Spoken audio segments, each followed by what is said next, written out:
ஜாதக ரீதியாக பொதுவாக நல்ல காலத்தில் நல்லது நடக்க வேண்டும், கெட்ட காலத்தில் கெட்டது நடக்க வேண்டும். அந்த அடிப்படையில் பார்த்தால் ஐயா திரு ஸ்டாலின் அவர்கள் தோல்வியடைந்தது ஒரு வகையில் நல்லது தான்.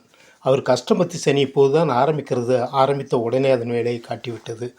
அதில் இன்னொரு முக்கியமான விஷயம் என்னவென்றால், அஷ்டமத்து சனி காலத்தில் பதவியை இழந்தவர்கள் மீண்டும் பதவியை கண்டிப்பாக 2.5 ஆண்டுகளில் பெற்றுவிடுவார்கள் என்பதில் சந்தேகமே இல்லை. இதற்கு பல உதாரணங்கள் உண்டு. அதுவும் மிகப்பெரிய பதவிக்கு வருவார்கள் என்பதுதான் அதனுடைய நியதி.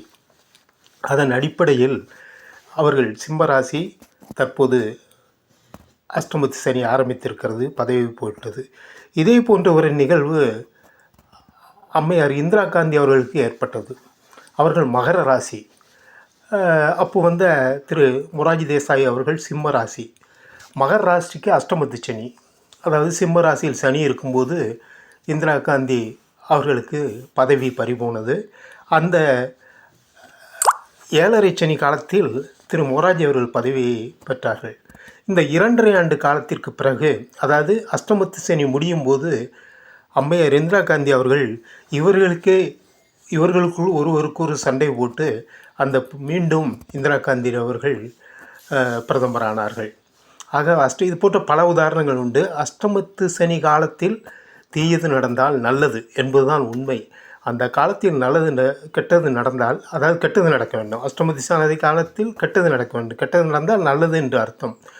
அப்படி கெட்டது நடந்துவிட்டால் அந்த அஷ்டமத்து சனி காலத்தின் முடிவில் அவர்கள் மீண்டும் வரும்போது மிகப்பெரிய பதவிக்கு வருகிறார்கள். இதை பல உதாரணங்கள் சொல்ல முடியும். இப்போது அது சொல்கிறதுக்கு நேரம் இல்லை.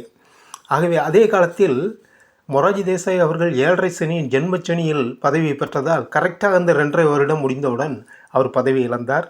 அம்மையார் இந்திரா காந்தி அவர்கள் அஷ்டமத்து சனி காலத்தில் பதவியை இழந்ததால் மீண்டும் அந்த பிரதமர் பதவிக்கு வந்தார்கள். அதுக்கு பிறகு மிக புகழ் பெற்று விளங்கினார்கள்.